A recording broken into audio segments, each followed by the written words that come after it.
Hey guys, this is Steli Efti with Closeout. Today, I want to reveal to you the most important sales lesson I've ever learned in sales. Right? So this is many, many years ago. I'm sitting at a desk. There's four other people around me. And there's a guy coming into the room, sitting down, that's the director of sales of one of the biggest financial services companies in Europe. The setup was actually a sales workshop. And the training was all about, consulting clients and financial services. And this was about helping us understand how to deal with objections and people being critical. So that sales director sits down, he points at me, and he says, all right, you're gonna play a client, I'm gonna play the sales guy. Your job is to be as critical as humanly possible to me. Be the biggest asshole you can, be as critical as you can. And here's where we are in the conversation. We're gonna drop right into this moment when you're gonna tell me why you don't wanna move forward. Go, right? So at that point, I thought, all right, this is a perfect opportunity. I'm gonna make this really difficult for this guy and give him a run for his money. So I look at him and I'm saying, well, everything that you presented to me makes sense and seems fine.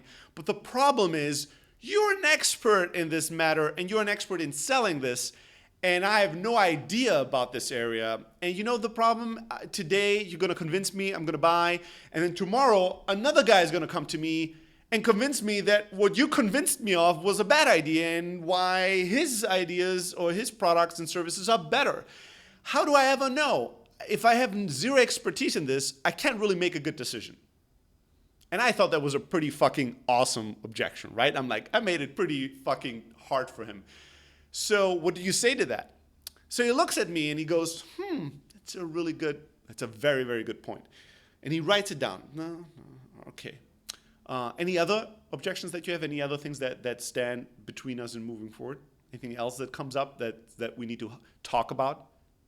In that moment, I remember my inner dialogue vividly. I thought, holy shit. And I looked around the other people. Well, Stella, you better say something smart, right? That inner voice that stresses you out. That like spotlights, like as if everything was empty and then there were spotlights on me and there's a huge crowd. Now waiting for me to perform and say something really smart. So I thought about it and I was like, the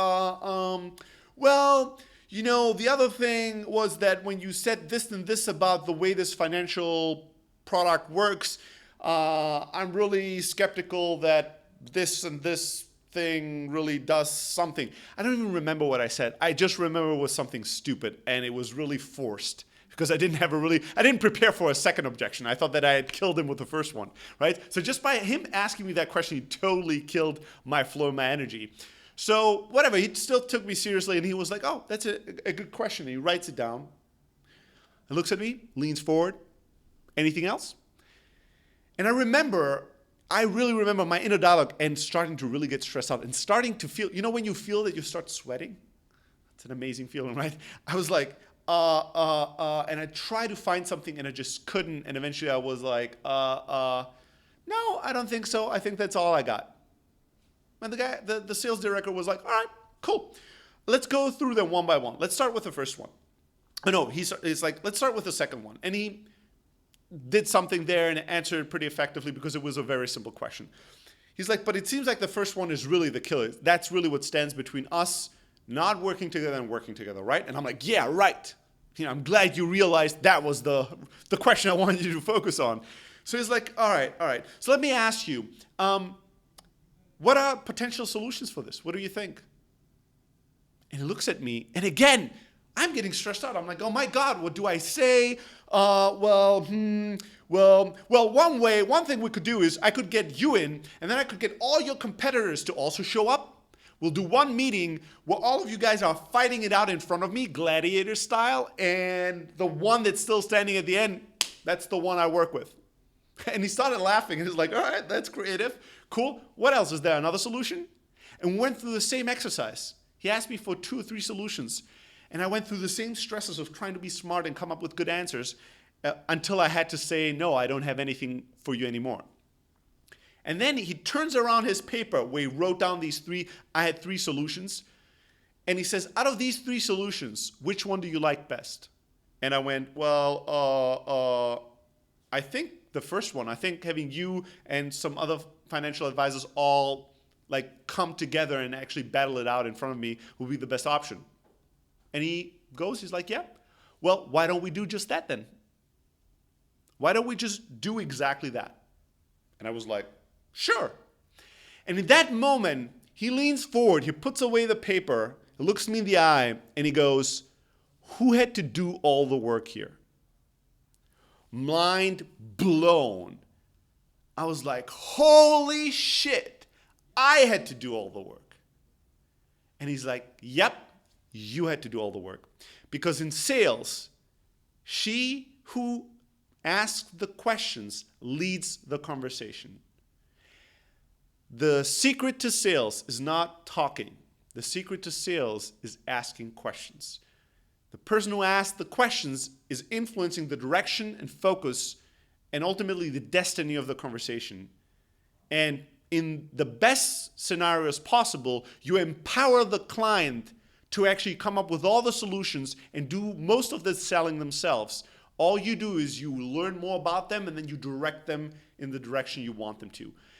The power of listening and the power of asking questions in order to direct people where you want them to is undeniably the biggest shift that I ever made when in terms of thinking about communication.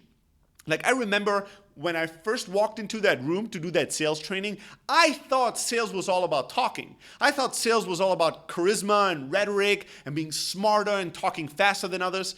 In that moment, when he asked me the question, who had to do all the work here, it changed my life because it made me realize that sales was nothing about talking, it was all about listening. And it made me realize the power of the question and the influence a question can have, not only over an interaction or a meeting, but over your entire life. And don't underestimate the power of asking questions because we've all learned to actually have an urge to try to answer any kind of question that we're asked. We've learned since we were little children that you have to answer when you are asked a question. And that urge is really strong and subconscious, and people just respond reflectively and by reflex when somebody asks them questions. I had a sales guy that was working for me. Every time I called that sales guy, he would ask me, the first thing he would say is, hey, this is, blah, blah, blah. And I would say, hey, this is, Stelly, how's it going? Good, where are you? Or when he would call me, he would call and say, hey, where are you? And it would always go, well, I'm at a meeting right now. I'm about to leave to the office. Or, well, I'm at home. And one day I went like, wait a second, why the fuck does he need to know where I am? And he asked, hey, Stelly, where are you? And I was like, hey, where are you? And I heard on the other end of the line, I'm right now just on my way to go to a client. We all have the urge to answer questions. The power of questions can't be overestimated. And I hope that what helped me change my career in sales and change my trajectory in communication, the way I interacted with people, is a lesson that's going to serve you guys today. If you didn't know that asking questions is going to be the secret to success, now you know. Practice asking questions. Empower your prospects to do the selling. Empower them to come up with the solutions themselves. If you knew already, ask yourself if you actually practice it every day. We all can become better at asking questions and being better at sales.